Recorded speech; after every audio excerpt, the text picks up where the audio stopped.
Cat versus Embiid. The two were obviously compared on Monday. Cat scores 52, Embiid scores 70.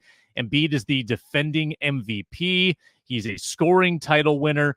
What is holding Cat back from being Joel Embiid? Is it merely a volume thing? Embiid shoots a lot. If Cat shot that much, would he be Embiid? Would he be an MVP? What is the difference between these two generational big men? I'm curious because Ron and I were talking about this on Tuesday before your show, Ron. So, Ron, why don't you take the first crack?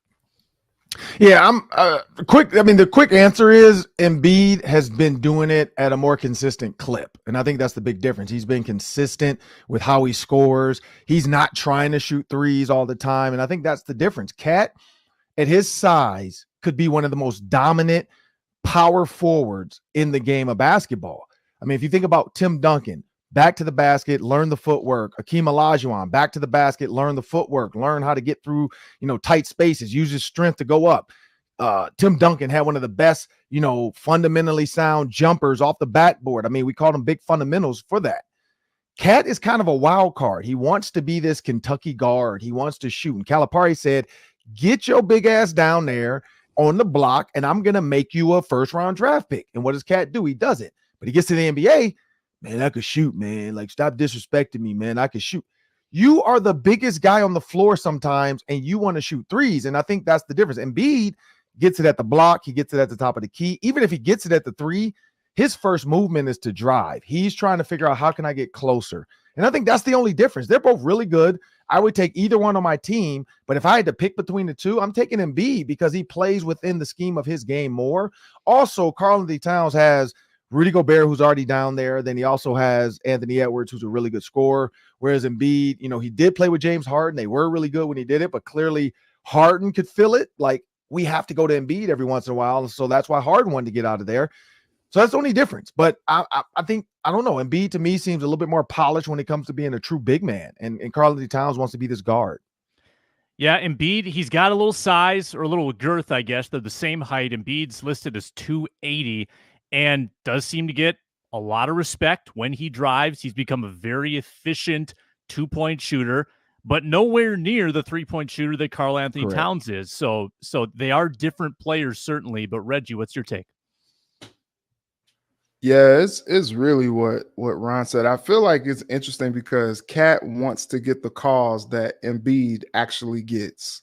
And it's tough because just about every shot you see Cat take, especially if it's in the paint and he's driving and all that, like when he's running back down the floor, he's like, foul, that was a foul. I feel like we see him say it just about every time he goes back down the court.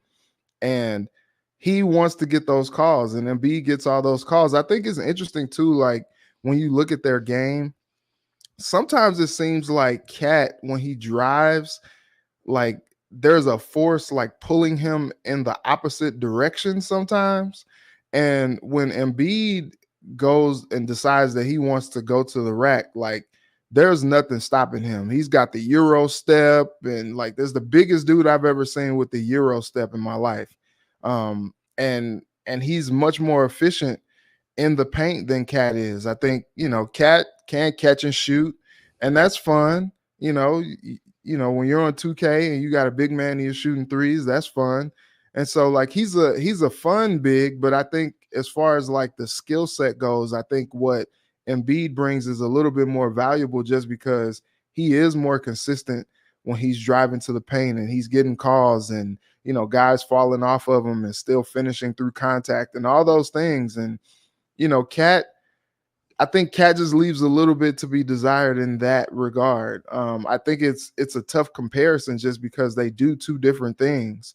And it's interesting because, when Cat was doing his thing the other night, a lot of that was him shooting it lights out, and Embiid was kind of doing some dirty work in there, and Cat doesn't do a whole lot of the dirty work. And so I think it's a weird comparison to make just because they're not necessarily the same type of player, but I think they're both, they both find ways to help their teams in different ways.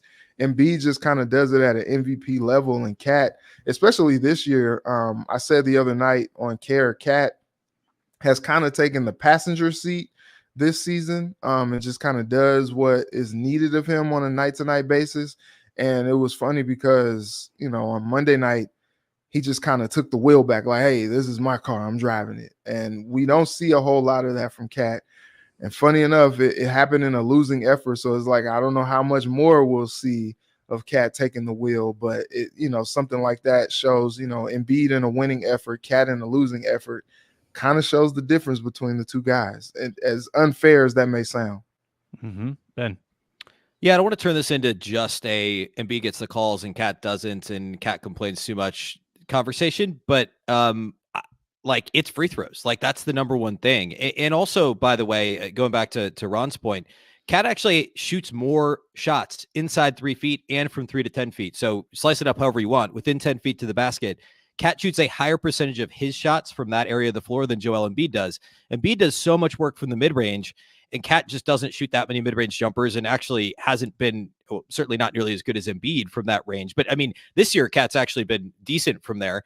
He just doesn't shoot the ball that much from the mid-range, which is a good thing. So Cat's actually, for the most part, the shot selection is good. Free throw rate, like, it's not close. I mean, Embiid shoots a historic amount of free throws, and everybody knows how much he didn't play early in his career, and even still how many fewer games he's playing. Like, this season, he's played 10 less games than Cat. But for his career, Embiid has, so this is crazy. Cat's played in 127 more games than Joel Embiid, but Joel Embiid has attempted like 1,200 more free throws. I had the exact number and then I lost it. Hang on one sec. Embiid has attempted 4,300 free throws, and Cat's at 2,900. So it's literally, what is that? 1,400 more free throws, like 50% more, less games. Yeah. So that's the biggest thing. And obviously there's a skill to that. I'm not saying Embiid gets the calls, Cat doesn't.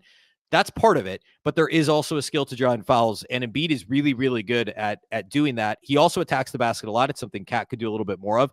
Embiid's just a generational talent, and talent-wise, Cat is too, but because of Embiid's shot selection and also, you know, the ability and the good fortune of getting to line as often as he does, that's where he makes a lot of hay, and that's why he's averaging just an ungodly, like, 36 points per game so far this year. Yeah, I think just, you know, I was going to say, you know, some similar things that Ben was.